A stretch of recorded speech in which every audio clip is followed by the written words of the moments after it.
नमस्कार। पहला साल मोदी सरकार, हमारे इस विशेष कार्यक्रम, इस विशेष सीरीज में आपका एक बार फिर स्वागत है।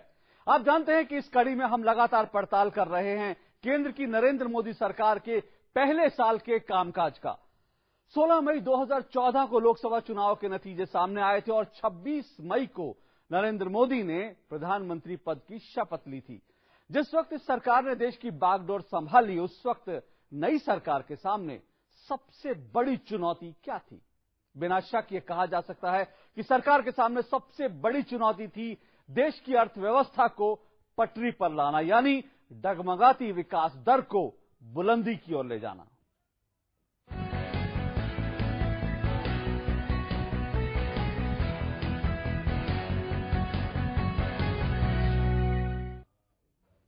दरअसल नरेंद्र मोदी सरकार को विरासत में मिली थी एक डूबती हुई अर्थव्यवस्था, वो अर्थव्यवस्था जो बड़े बड़े आर्थिक घोटालों और पॉलिसी पैरालिसिस के कारण अपनी चमक खो रही थी। इस चमक खोती भारत की अर्थव्यवस्था सिर्फ विकास दर, राजकोषीय घाटे जैसे आंकड़ों तक ही सीमित नहीं थी, बल्कि देश के आम आदमी पर इसका सीधा असर पड़ रहा था, सीधी मार पड़ रही थी, क्योंकि देश में रोजगार लगातार घट रहे थे और महंगाई लगातार बढ़ रही थी। क्या बीते एक साल में आर्थिक मोर्चे पर देश की तस्वीर बदली है? सरकार का दावा तो यही है और प्रधानमंत्री जो आज ही 3 देशों के दौरे से वापस हिंदुस्तान लौट रहे हैं, उन्होंने दक्षिण कोरिया में भारतीय अर्थव्यवस्था का जिक्र करते हुए कहा कि भारत नई आशाओं का जगमगाता केंद्र बन गया है।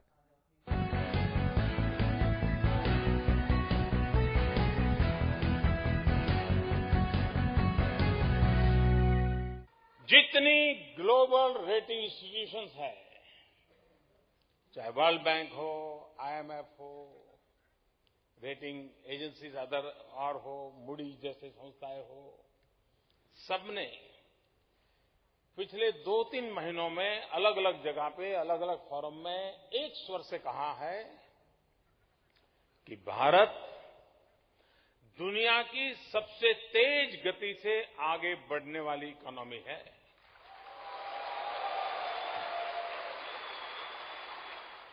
Fastest growing economy of the world. जब पहले सुनते थे कि 21वीं सदी एशिया की सदी है, तो लगता था कि एशिया की सदी में हम भी कहीं होंगे कि नहीं होंगे। लेकिन आज एशिया को लगता है कि अब हिंदुस्तान जिस प्रकार से उठ खड़ा हुआ है, 21वीं सदी एशिया की सदी बन के रहेगी।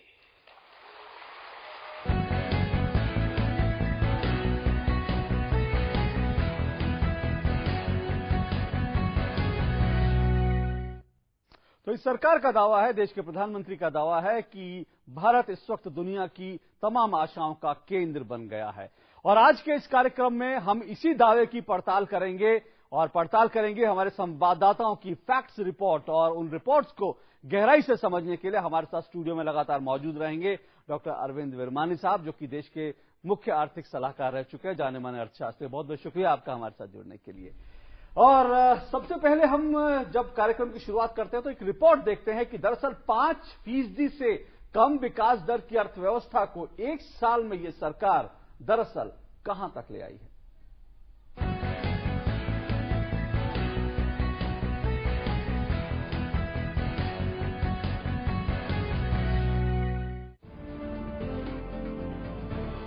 करीब एक साल पहले सत्ता में आई नई एनडीए सरकार के सामने कई बड़ी चुनौतियां थी। चुनौती 5% से कम विकास दर को पटरी पर लाने की, चुनौती निवेश के माहौल में सुधार लाने की, मैन्युफैक्चरिंग को बढ़ावा देने की, बुनियादी ढांचे में सुधार की। नई सरकार ने न सिर्फ इन चुनौतियों को स्वीकार किया, बल्कि निराशा के माहौल में बदलाव की नींव भी तैयार की। इस वक्त भारत पूरी दुनिया में सबसे तेजी से विकास करने वाली अर्थव्यवस्था है। उम्मीद है कि इस साल देश की विकास दर 7.4% रह सकती है। वित्तीय घाटे का लक्ष्य 4.1% के मुकाबले 4% तक पहुंचा, यानी सरकार ने अपने ही टारगेट से बेहतर प्रदर्शन किया। आम आदमी के लिहाज से सबसे राहत की खबर यह है कि मोटे तौर पर कीमतें काबू में रही और महंगाई की रफ्तार में कमी आई है। अप्रैल 2015 में खुदरा महंगाई दर 4.8% रही, जबकि थोक मूल्य आधारित महंगाई दर 0 से नीचे 2.65% पर पहुंच गई। देश के भीतर और बाहर काले धन की समस्या को भी लेकर सरकार ने कई अहम कदम उठाए।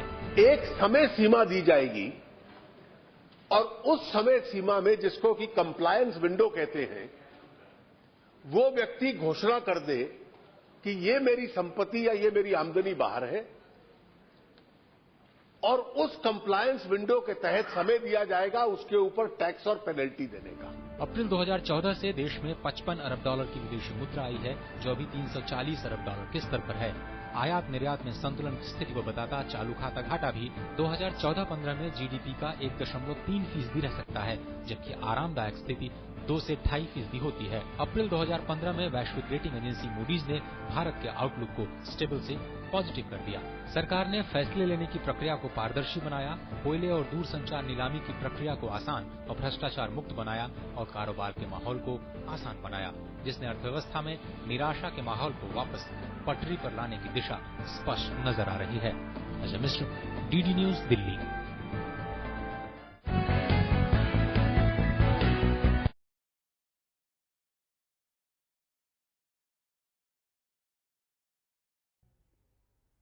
तो हमारे रिपोर्ट थी, डॉक्टर अरविंद विरवानी हमारे साथ मौजूद हैं। विरवानी साहब, क्या आपको लगता है कि जो निराशा का एक माहौल था आर्थिक मोर्चे पर, अगर देखें तो एक निराशा का माहौल कुछ समय पहले तक देश में दिख रहा था, आपको लग रहा है कि वो माहौल अब छट गया है, हम एक उम्मीद की तरफ आगे बढ़ रहे हैं? डेफिनेटली, जिस तरह माहौल की आप बात कर रहे हैं, एटमॉस्फेयर है, पेसिमिज्म ऑप्टिमिज्म की बात होती थी, तो ये तो एक चीज जो है वो बहुत जल्दी और काफी डिसाइसिवली बदल गई है। और एक्चुअली इसका बदलना इलेक्शन से पहले ही शुरू हो गया था, जब फोरकास्ट आने शुरू हुए कि शायद पिछली पार्टी बदल के नई पार्टी आएगी, तो इसका शुरुआत हो गया था। इक्विटी मार्केट्स में, कैपिटल इनफ्लोज में पहले ही दिखने लग गया था। तो तकरीबन 3 से 6 महीने, विद इन 3 to 6 months इनके आने के, ये डेफिनेटली बदल गया था। मूल कारण क्या रहे कि अगर निवेशकों का भी भरोसा दिखता है तो मूडीज जैसी अंतर्राष्ट्रीय रेटिंग एजेंसी लगातार बढ़ाती है हमारी रेटिंग, तो उसके पीछे मूल जो मंत्र है वो सरकार का एक चीज तो जो सबको दो तीन चीजें थी, खास करके एक तो जो जिसको ग्रिड लॉक बोलते हैं कि जकड़ गई थी, लगती थी लोगों को गवर्नमेंट, जकड़न आ गई। हाँ, दूसरा था इन्फ्लेशन, तीसरा ग्रोथ जो जनरली हम बात करते हैं, पर और एक्चुअली सेकंड करप्शन की इशू बहुत उभर आई थी पिछले 3-4 साल में। कॉमनवेल्थ गेम्स, ये वो कई चीजें थी। तो बेसिकली ये ग्रिड लॉक और करप्शन की इशू काफी उभर आई थी, और जनरली इन्फ्लेशन और ग्रोथ या एम्प्लॉयमेंट जनरेशन की बात तो होती है। तो जहां तक हम देख सकते हैं, ये पहली 2 इशुओं पे काफी काबू किया है गवर्नमेंट ने। इन्फ्लेशन भी कंट्रोल हुई है, पर पार्टली उसके आउटसाइड एक्सटर्नल कॉजेज भी हैं, तो थोड़ा मुश्किल हो जाता है कितना गवर्नमेंट ने किया है, कितना बाहर का कॉज है। और ग्रोथ साइड पे थोड़े से लोगों को अभी शंका है, क्योंकि अभी वो एम्प्लॉयमेंट जनरेशन वगैरह इतनी उभर के नहीं आई है जाहिर तौर पर। लेकिन वो आएगी क्या? क्या अगर आज निराशा की बजाय आशा का माहौल दिख रहा है, निवेशक अगर भारत में निवेश करने के लिए तैयार हैं, तो जो विरवानी साहब कह रहे हैं, क्या रोजगार के मोर्चे पर भी हमें अच्छी खबर मिलेगी क्या? इस पर हम जानेंगे, बात करेंगे। लेकिन उससे पहले महंगाई की बात कर ले, क्योंकि महंगाई कम होना एक बहुत बड़ी बात थी, और जैसा कि विरवानी साहब ने भी कहा कि महंगाई के मोर्चे पर सरकार को एक बड़ी सफलता मिली है, और महंगाई के मोर्चे पर लोग देखना चाहते थे कि ये सरकार किस तरह से ये सरकार अपने आप को पेश करती है। तो देखते हैं इस रिपोर्ट में कि महंगाई के मोर्चे पर क्या कुछ हुआ।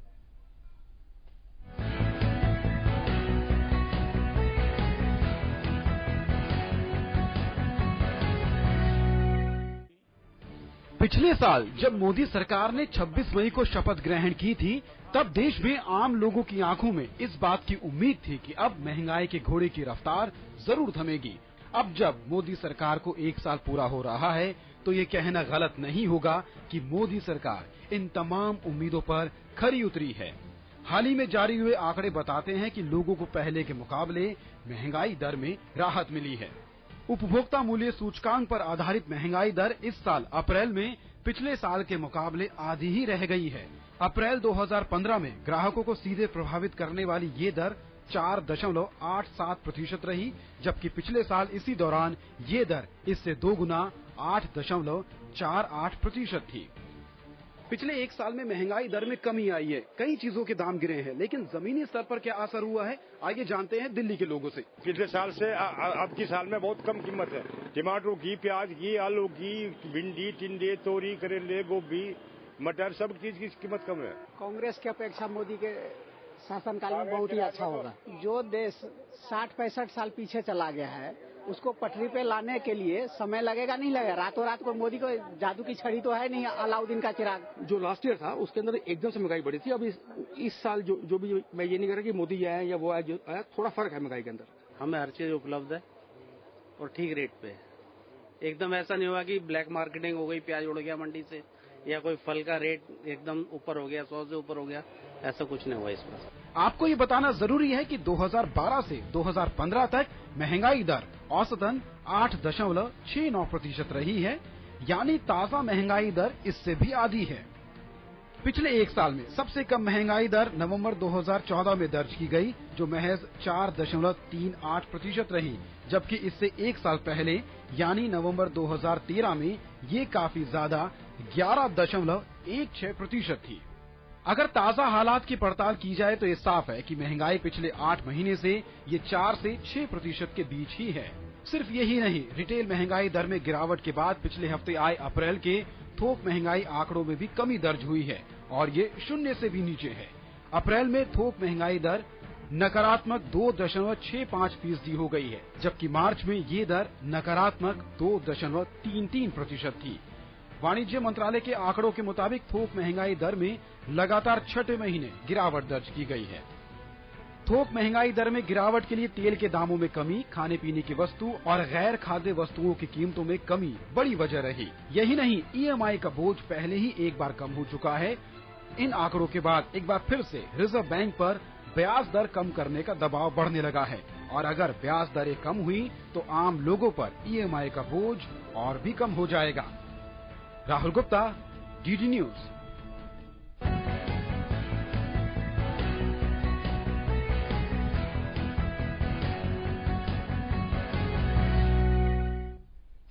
तो सरपट भागती महंगाई की लगाम कसने में इस सरकार को जरूर कामयाबी मिली है, लेकिन साथ साथ प्रधानमंत्री ने हमेशा इस बात पर जोर दिया है कि देश में निवेश बढ़ाना उनकी पहली प्राथमिकता है और इसके लिए इंफ्रास्ट्रक्चर को मजबूत करना जरूरी है। इंफ्रास्ट्रक्चर की दिशा में पिछले एक साल में क्या हुआ है, इस रिपोर्ट पर डालते हैं नजर।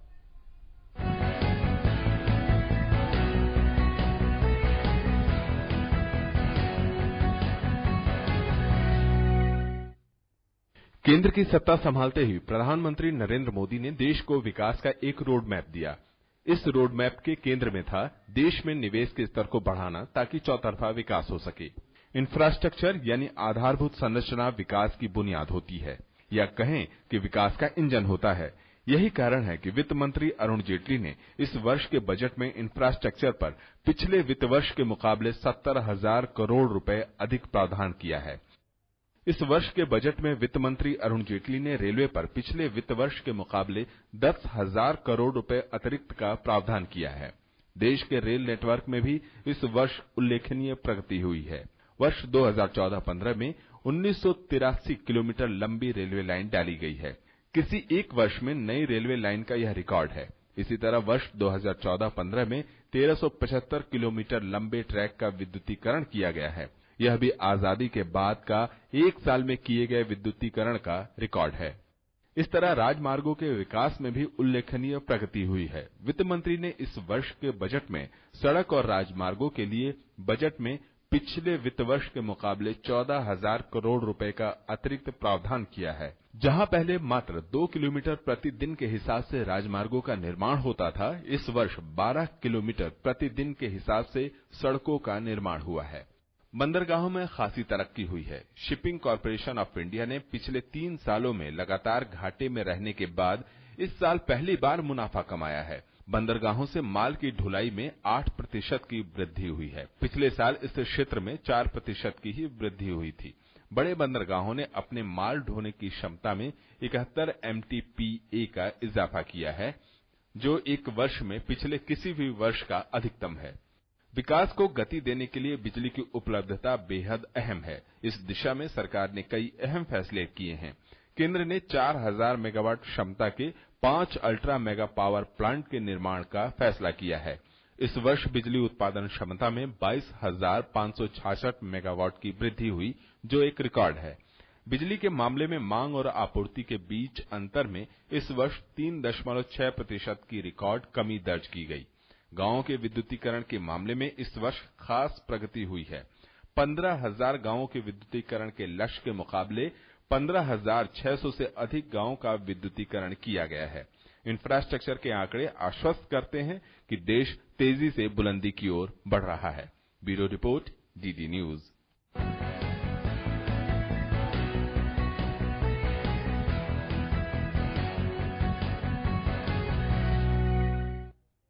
और इस सरकार में आर्थिक मामलों की कमान जिनके हाथ में रही, यानी कि वित्त मंत्री अरुण जेटली, वो क्या कहते हैं इस तस्वीर पर, वो भी जरा सुन लेते हैं।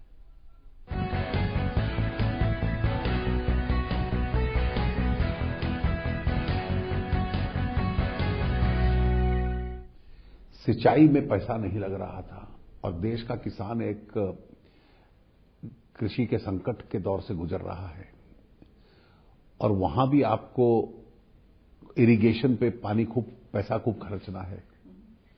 जब इन सब चीजों का जीएसटी हम लाने का प्रयास कर रहे हैं, इन सब का जो क्यूमुलेटिव इफेक्ट होगा, तो मैं मानता हूं हमारी क्षमता 9% से ज्यादा 10% तक की है। और एक बार भारत अगर इतनी तेज गति से बढ़ता है तो उसके 2 लाभ हैं कि आपके यहां निवेश आएगा, आर्थिक गतिविधि बढ़ेगी, प्रगति होगी, उसका धीरे धीरे लोगों को लाभ मिलेगा और सरकार की जेब में राजस्व आएगा, जिसमें गरीब की सेवा करने के लिए हम अधिक खर्च कर पाएंगे।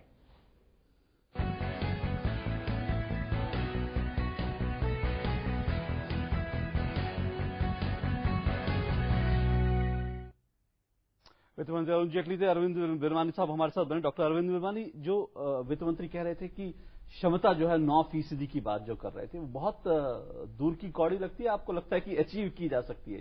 देखिए, अगर हम 1990 से देखें तो एवरेज जीडीपी ग्रोथ रेट तकरीबन 6% 5 रहा है, 6.5%। जी।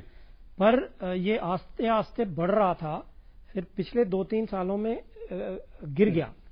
तो एक्चुअली इसीलिए ज्यादा निराशा हुई थी, क्योंकि लोग सोच रहे थे अब ये ऊपर बढ़ता जाएगा और बढ़ने की जगह वो फ्लैट भी ना, वो एकदम गिर गया।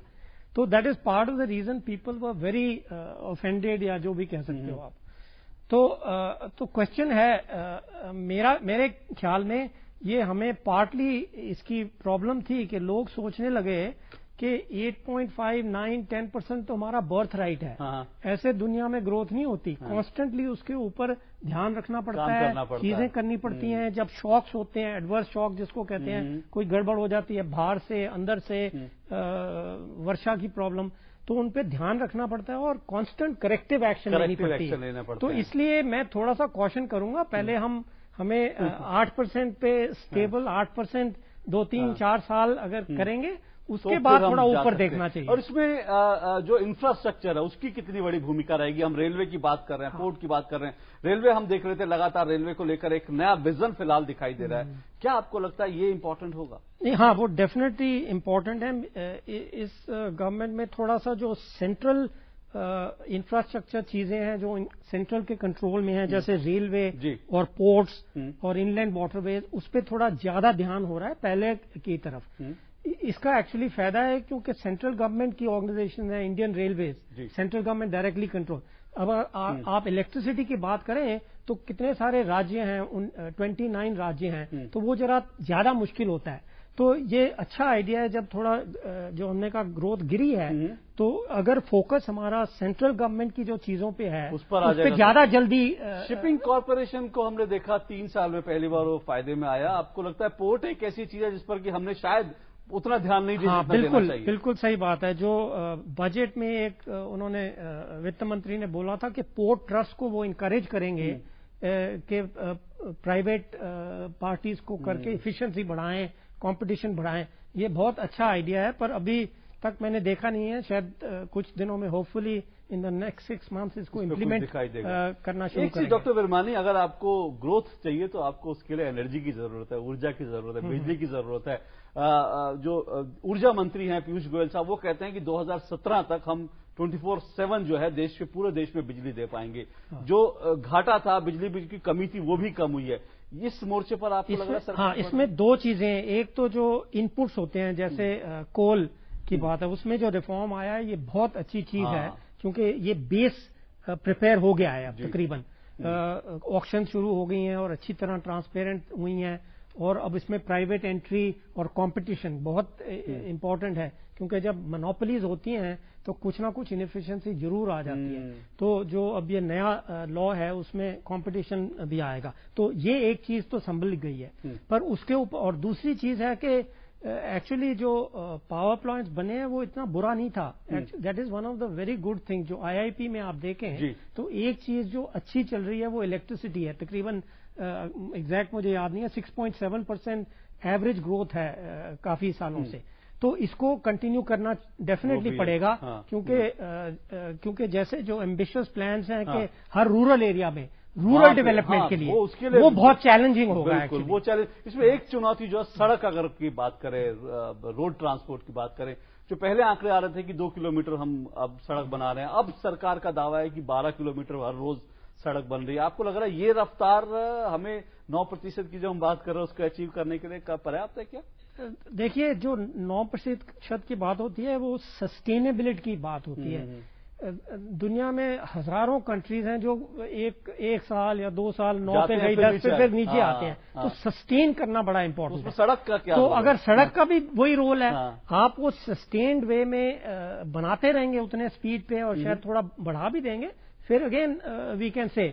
पर एक साल से सारी दुनिया नहीं बदल जाती। इसमें मैं कहूंगा कि ये जो डिस्ट्रिक्ट कनेक्टिविटी की अब बात शुरू हुई है, डिस्ट्रिक्ट कैपिटल्स को, ये भी अच्छी बात है। क्योंकि मैंने एक बार ही लिखा था कि हमें रोड नेटवर्क हो, क्योंकि हमें इकोनॉमिक्स से पता है कि हाईवेज पे और रोड्स पे सबसे ज्यादा सोशल बेनिफिट कॉस्ट जिसको कहते हैं, जो पब्लिक को होता है। हम ये सोचते हैं ग्रोथ होगी, पर ये स्टडीज ने बहुत सालों से अक्रॉस मेनी कंट्रीज दिखाया है कि पब्लिक सोशल बेनिफिट बहुत ज्यादा होता है इससे। तो इसके लिए बनाने में, उस पे आने में, करने में इतनी सहूलियत हो जाती है, फ्लेक्सिबिलिटी हो जाती है। नहीं तो क्या कहते हैं, गांवों में लोग फंसे होते हैं। अगर रोड कनेक्टिविटी हो, वो सोच सकते हैं कि ये मैं पदार्थ कहीं बेचूं, कुछ खरीदूं, कोई इनपुट लूं, तो ये सारा माइंड और अपॉर्चुनिटीज ओपन। बिल्कुल, बहुत सारे लोगों को अवसर मिलते हैं, विकल्प बढ़ते हैं, और रोड ट्रांसपोर्ट पर अगर सरकार का ध्यान है तो जाहिर तौर पर वो भी एक अच्छी बात है। लेकिन कुल मिलाकर इंफ्रास्ट्रक्चर पर ये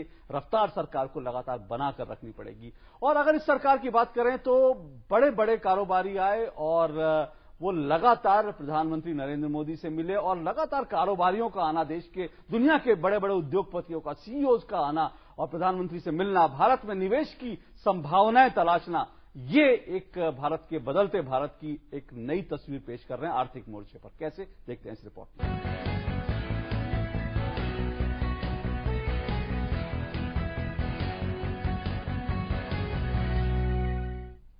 मई 2014 में नई सरकार देश में गठित हुई तो जनता में भरोसा जगा। चुनौती थी लोगों की उम्मीदों को पूरा करने की, लक्ष्य था विकास की गति को तेज करने का, भरोसा जगाना था उन संस्थाओं और कारोबारियों के बीच जो तरक्की की राह में साझेदार बन सके। प्रधानमंत्री ने चुनौती की कमान खुद संभाली और देश के कारोबारियों से मिलकर भरोसा दिलाया। एक संदेश दुनिया के दिग्गज कारोबारियों के बीच भी पहुंचा। अब सभी को भरोसा हो गया कि बदलते भारत में व्यापार करना आसान होगा। कारोबारियों ने भी अपने कदम भारत की तरफ बढ़ा दिए।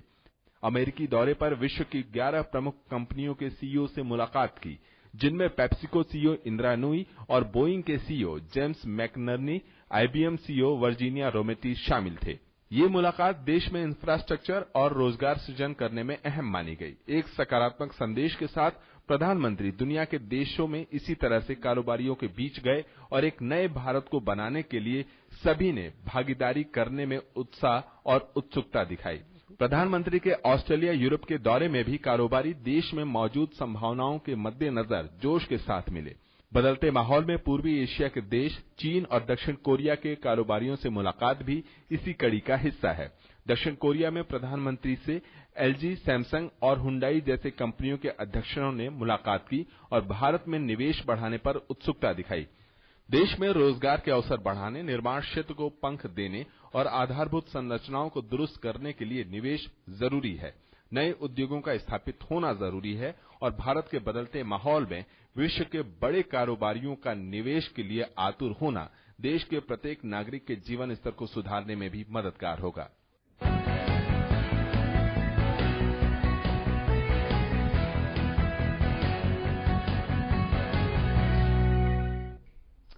विरमानी साहब, लोग तो आ रहे हैं, मेल मुलाकातें तो हो रही हैं, लेकिन सवाल यह कि निवेश, पैसा आएगा, और क्योंकि पैसा आना जरूरी है, उससे रोजगार आएगा, और रोजगार आएगा तभी तरक्की होगी। जैसे आई थिंक वित्त मंत्री ने आज नंबर दिया है कि एफडीआई तकरीबन 40% बढ़ गई है। द ओनली थिंग इज कि अभी जो corporate investment on the ground थोड़ी स्लोली पिकअप कर रही है। जो हमें जीडीपी से नंबर्स आते हैं उसमें एक्सेलरेशन थोड़ी दिख रही है, पर बहुत ग्रेजुअल है। 0 से 3% से 4% ग्रोथ रेट बढ़ा है। पर अगर आप 8% या 9% की बात करते हैं तो इसको एटलीस्ट 8-9% तक उठाना पड़ेगा। तो डेफिनेटली ये जो होता है, मुझे याद आता है मैंने एक एफडीआई की रिपोर्ट लिखी थी जब मैं मेंबर सेक्रेटरी था। तो एक चीज हमने बोली थी कि ये अगर एफडीआई को अट्रैक्ट करना है तो हायर लेवल पे करना चाहिए। जी। तो इट्स इंटरेस्टिंग कि मेरा ख्याल नहीं है कि प्रधानमंत्री जी ने वो रिपोर्ट पढ़ी होगी, पर वो इंट्यूटिवली उन्होंने ये लेवल रेज कर दिया है अट्रैक्ट करने को। So basically in my view, as against जो लोग कहते हैं ये बहुत शोष है, मैं उससे एग्री नहीं करता। It is actually a good thing, but थोड़ा टाइम लगेगा इसको ग्राउंड पे आने में। जाहिर तौर पर बिल्कुल वक्त लगेगा, उसका हमें इंतजार करना पड़ेगा। बहुत बहुत शुक्रिया डॉक्टर विरमानी, आपका हमारे साथ आने के लिए, जुड़ने के लिए। तो ये हम आर्थिक मोर्चे की आज हमने बात की कि किस तरह से सरकार ने परफॉर्म किया, क्या रहा सरकार का प्रदर्शन। फिलहाल मुझे और मेरी पूरी टीम को दीजिए इजाजत, लेकिन चलते चलते आपको एक बार फिर याद दिला दें, हर रोज सुबह और रोज शाम 7:30 बजे आप इस कार्यक्रम को, हमारी इस विशेष सीरीज को देखना मत भूलिए, जहां हम सरकार के कामकाज की, 1 साल के कामकाज की पड़ताल कर रहे हैं। फिलहाल इजाजत दीजिए, नमस्कार।